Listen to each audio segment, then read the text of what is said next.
ব্রিগেডের মাছ উঠে গেছি, ব্রিগেডের মাছ দেখতে পাই না বলে, দেখতে পাই না মহাজন।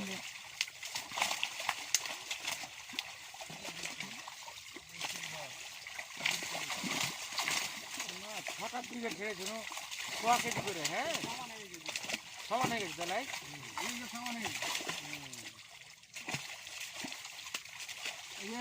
ওই পথ থেকে 6টা ব্রিগেড লেগেছিল 100 কেজি করে ওজন। হ্যাঁ ওগুলা ওগুলা ওগুলা লেগে করছি তো ব্রিগেড। তাহলে অনুপের মাছ ভালো লাগে। অনুপের কয়টা টাকা ঘুরিয়ে দাও। আর ওরা অত বড় মাছ ছেড়ে আরো ছোট ছোট মাছ যদি সব ধরলে এগুলো তো 1.5 কিলো। 1.5 বলা 500 ছিল 500